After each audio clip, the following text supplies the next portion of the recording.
T-minus 10, 9, 8, 7, 6, 5, 4, 3, 2, 1. Ignition and liftoff of Ares 1X. Testing concepts for the future of new rocket design.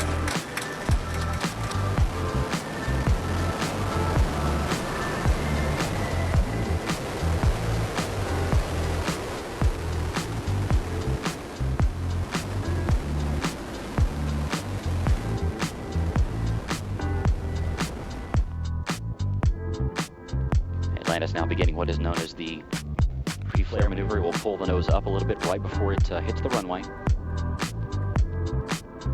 Its speed now 320 miles per hour.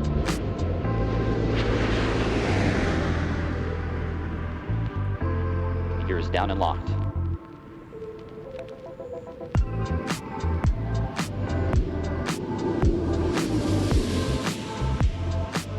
Main gear touchdown.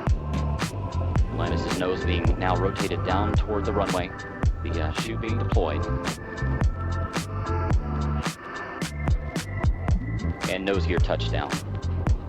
Space Shuttle Atlantis now comes home to the Kennedy Space Center for the final time. 25 years, 32 flights, and more than 120 million miles traveled. The legacy of Atlantis now in the history books.